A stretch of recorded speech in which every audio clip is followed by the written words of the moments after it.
Welcome to EPL Solutions. My name is Jerry, and I'll be showing you how to properly size your chains quickly and easily for descaling.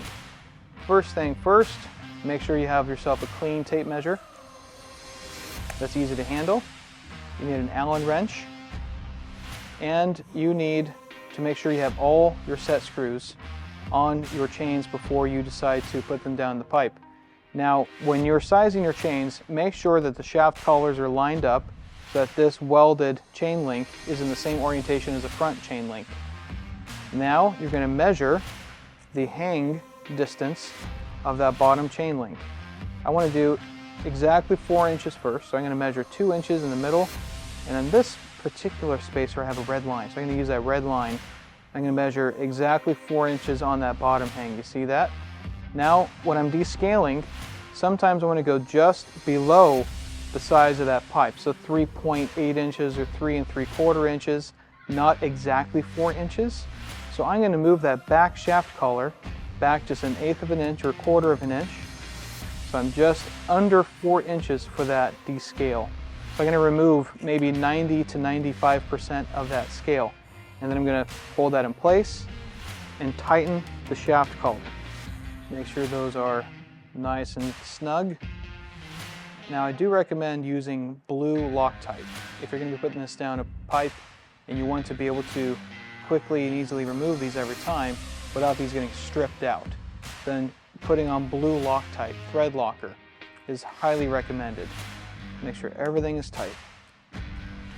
Now, on the speed shaft cable, I don't really worry about damaging our speed shaft cable. It has been designed to be very sturdy, and it's very heavy duty, and it doesn't care how tight these set screws are. So just tighten that all the way up. Now that we have a properly sized chain for 4-inch pipe, I'm going to show you what it looks like in the front of an ABS pipe. So you can see if it floats in the pipe, if it bounces in the pipe, and just how centered and perfect cut is that 3.75 inches. So let me first attach it to the speed cut connector. Locked in place. Turn my power on. I have it set for 1,500 RPMs for our first test. Here's what it looks like in open air.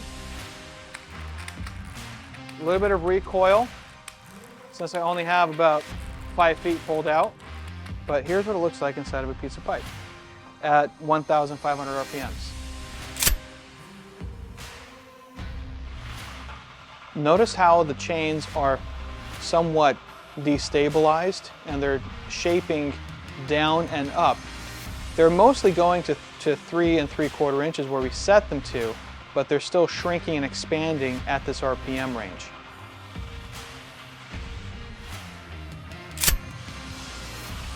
Now notice at 2,500 RPMs, the chains have stabilized, they're floating, and they're retaining that hard shape of the preset size that we set it to. The faster your chains spin, the more centrifugal force you have on the end of these chain bits.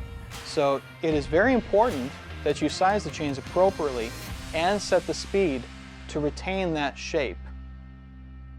Have fun descaling.